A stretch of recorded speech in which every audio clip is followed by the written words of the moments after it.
Ndugu katibu tawala wa mkoa wetu wa Iringa, ndugu viongozi wa taasisi na mashirika ya serikali ambayo yanahudumu ndani ya mkoa wetu wa Iringa, kipekee naomba nitambue uwepo wa watumishi wote wapya ambao wamepata baraka na kibali cha kuwa watumishi wa umma na kupangiwa katika mkoa wetu wa Iringa. Jipigieni makofi mengi sana.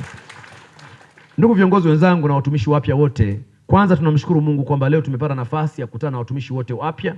Mkoa huu umepata nafasi ya watumishi wapya wa taasisi za umma 200 mmeletwa hapa, na leo tumekutana na taasisi 15 ambazo zimepata watumishi wapya kwa ajili ya majukumu ya utumishi katika mkoa wetu.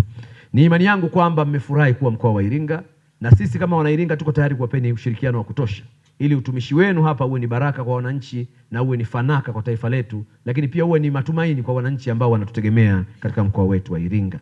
Naomba leo ninapofanya semina hii nihairishe mafunzo haya kwa kusema yafuatayo kuwa ndio msingi wa lengo la kufanya kikao kazi hiki. Tumewaiteni hapa ili tuwakaribishe, tumewaiteni hapa ili kuwapeni matumaini, tumewapeni hapa kuhakikishieni ushirikiano, lakini pia kuwaambieni do and don'ts ambazo ni lazima mzisimamie kwa ajili ya ustawi wenu na ustawi wa taifa letu mtakapokuwa hapa Iringa. Jambo la kwanza, naomba watumishi wote wapya mlioletwa Iringa mzingatie swala zima la haki za watu na haki za watumishi wenzenu kwenye maeneo ya kazi. Lakini pili, hakikisheni kwamba mnaheshimu utu wa watu katika mkoa wetu wa Iringa. Watu waone mnawathamini, mnawaheshimu na kila mmoja ana nafasi yake katika kazi mnazozifanya. Lakini jambo lingine, hakikisheni mnakuwa waadilifu, mnakuwa waaminifu, mnakuwa wawajibikaji msiotiliwa mashaka, lakini ni watu mnaoheshimu utii wa sheria bila shuruti.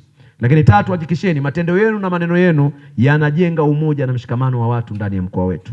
Lakini pia hakikisheni mnatumia fursa zilizopo kuhakikisha kwamba mnajenga usawa miongoni mwetu, lakini pia mnaimarisha uwazi katika utendaji wenu ili wananchi waendelee kujenga imani na ofisi mnazozitumikia, huduma mnazozitoa na serikali yao ndani ya mkoa.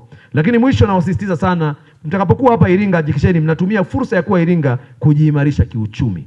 Mkoa huu una fursa nyingi sana, zitumieni kujijenga kiuchumi ili muweze kuwa na kipato cha ziada nje ya mshahara ambao mnalipwa na serikali.